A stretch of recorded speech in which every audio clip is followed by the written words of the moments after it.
గత పాలకులకు భిన్నంగా పొన్నం అడుగులు హుస్నాబాద్ నియోజకవర్గం అభివృద్ధికి పెద్దపీట. విద్య, వైద్యంపై ప్రత్యేక శ్రద్ధ పెట్టిన ప్రభాకర్. కరీంనగర్ హుస్నాబాద్ రహదారికి 77 కోట్లు. హుస్నాబాద్ను పర్యాటక ప్రాంతంగా మార్చడంపై ఫోకస్.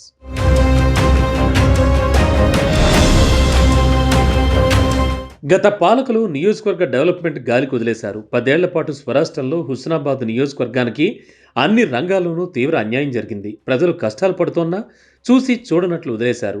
నియోజకవర్గ అభివృద్ధిని పట్టించుకోకుండా సొంత జేబులు నింపుకునేందుకు ప్రాధాన్యత ఇచ్చారు. కానీ కాలచక్రం గిర్రున తిరిగింది. స్వరాష్ట్రం సిద్ధించిన 10 ఏళ్ల తర్వాత హుస్నాబాద్ నియోజకవర్గ ప్రజలకు అభివృద్ధి అంటే ఏంటో కళ్ల ముందు కనిపిస్తోంది. కాంగ్రెస్ పార్టీ అధికారంలోకి వచ్చిన 6 నెలల్లోనే నియోజకవర్గం రూపురేఖలు మారిపోయాయి. నాడెలా ఉండేది, నేడు ఎట్లుంది అంటూ పోల్చుతున్నారు. ఇదంతా మంత్రి పొన్నం ప్రభాకర్ చలవతోనే సాధ్యమైందని నియోజకవర్గ ప్రజలు గర్వంగా చెబుతున్నారు.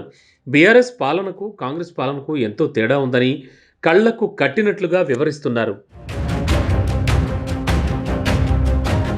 విద్యా వైద్యం కోసం సుదూర ప్రాంతాలకు వెళ్లకుండా ఆసుపత్రులు, విద్యాలయాల అభివృద్ధికి పెద్దపీట వేశారు. ముఖ్యమంత్రి రేవంత్ రెడ్డితో పాటు అధికారులను ఒప్పించి నియోజకవర్గానికి నిధులు తీసుకురావడంలో పొన్నం ప్రభాకర్ సక్సెస్ అయ్యారు. తనను మంత్రి చేసిన నియోజకవర్గ ప్రజలకు ఏమిచ్చినా తక్కువే అంటారు ఆయన. మిగిలిన నియోజకవర్గాలకు భిన్నంగా అభివృద్ధిలో ముందుండాలని నిత్యం శ్రమిస్తున్నారు. భల్లు నాయక్ తండాకు చెందిన దేవికి సురభికి వైద్య కళాశాలలో సీటొచ్చింది. అమ్మాయి కుటుంబం ఫీజు కట్టలేక ఇబ్బంది పడుతుండడంతో అనుచరుల ద్వారా విషయాన్ని తెలుసుకున్నారు. సురభి కుటుంబాన్ని ఇంటికి పిలిపించి అమ్మాయి కుటుంబానికి ధైర్యం చెప్పారు. ₹1,50,000 ఆర్థిక సాయం చేశారు. ఇలా ఎంతో మందికి మూడో వ్యక్తికి తెలియకుండా సాయం చేశారు మంత్రి పొన్నం. తనకున్న దాంట్లో కొంత నలుగురికి పంచిపెట్టడానికి ఏమాత్రం వెనుకంజ వేయరు. ఏ మండలంలో పాఠశాలలు ఎలా ఉన్నాయి, ఆసుపత్రుల పరిస్థితి ఏంటి, గ్రామీణ ప్రాంతాల్లో రోడ్లు ఎలా ఉన్నాయి, హుస్నాబాద్ ప్రభుత్వ ఆసుపత్రికి 250 పడకల మార్పు, 82 కోట్ల నిధులను సాధించిన మంత్రి పొన్నం.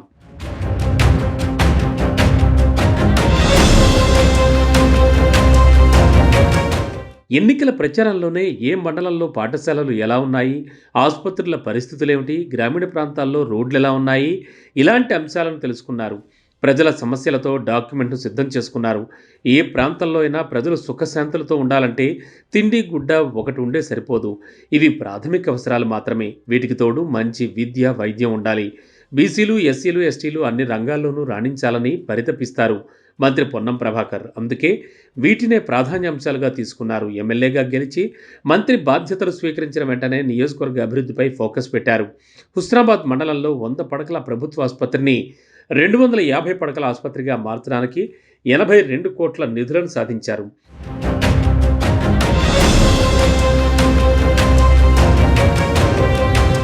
₹150 కోట్లతో 4 లేన్ రోడ్ల నిర్మాణానికి ప్రతిపాదనలు. కరీంనగర్ హుస్నాబాద్ 4 లేన్ రోడ్డుకు 77.20 కోట్లు.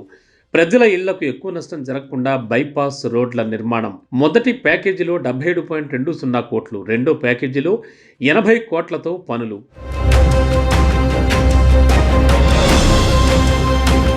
గతంలో హుస్నాబాద్ నియోజకవర్గం ఉమ్మడి కరీంనగర్ జిల్లా పరిధిలోనే ఉండేది. జిల్లాల విభజనలో భాగంగా హుస్నాబాద్, అక్కన్నపేట మండలాలు సిద్దిపేట జిల్లాలో కలిశాయి. ఆయా మండలాల ప్రజలు వివిధ అవసరాలకు ఇప్పటికీ కరీంనగర్ వెళ్తూ ఉంటారు. ఈ క్రమంలో కరీంనగర్ నుంచి హుస్నాబాద్కు రవాణా సౌకర్యాన్ని మెరుగుపరిచేందుకు రవాణా శాఖ మంత్రి పొన్నం ప్రభాకర్ నడుం బిగించారు. మంత్రి సూచనలతో R&B శాఖ ఇంజనీర్లు 150 కోట్లతో 4 లేన్ రోడ్ నిర్మాణానికి ప్రతిపాదనలు సిద్ధం చేశారు. తిమ్మాపూర్ మండలం కొత్తపల్లి నుంచి చిన్నముల్కనూర్, చిగురు మామిడి, సుందరగిరి, కొండాపూర్ మీదుగా హుస్నాబాద్ వరకు 24 కిలోమీటర్లు ఉంటుంది. ఈ రోడ్డును కొత్తపల్లి నుంచి హుస్నాబాద్ వరకు 2 ప్యాకేజీలుగా విభజించారు. 77 కోట్లతో ఒక భాగం, 80 కోట్లతో మరో భాగం 4 లేన్ పనులు ప్రారంభించారు. రోడ్ నిర్మాణంలో కొత్తపల్లి, చిన్న ముల్కనూర్, చిగురు మామిడి, సుందరగిరి, కొండాపూర్ తదితర గ్రామాల్లో ప్రజలకు ఇళ్లకు ఎక్కువ నష్టం జరగకుండా బైపాస్ రోడ్లు నిర్మించేందుకు ప్రతిపాదనలు సిద్ధం చేశారు.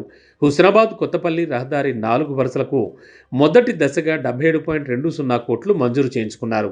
అక్కన్నపేటలో 80 ఎకరాల్లో ఇండస్ట్రియల్ పార్క్ ఏర్పాటు, టూరిజం హబ్, ఎల్లమ్మ చెరువు అభివృద్ధికి 37 కోట్లు, గౌరవెల్లి ప్రాజెక్టు కాలువల నిర్మాణానికి 431 కోట్ల నిధులు.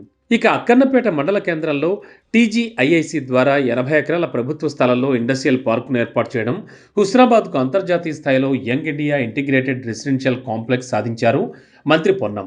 సర్వాయిపేటలో టూరిజం హబ్, ఎల్లమ్మ చెరువు అభివృద్ధికి 37 కోట్లు, గౌరవెల్లి ప్రాజెక్టు కాలువల నిర్మాణానికి ఇప్పటికే ప్రభుత్వం 431 కోట్ల నిధులు తెచ్చుకున్నారు.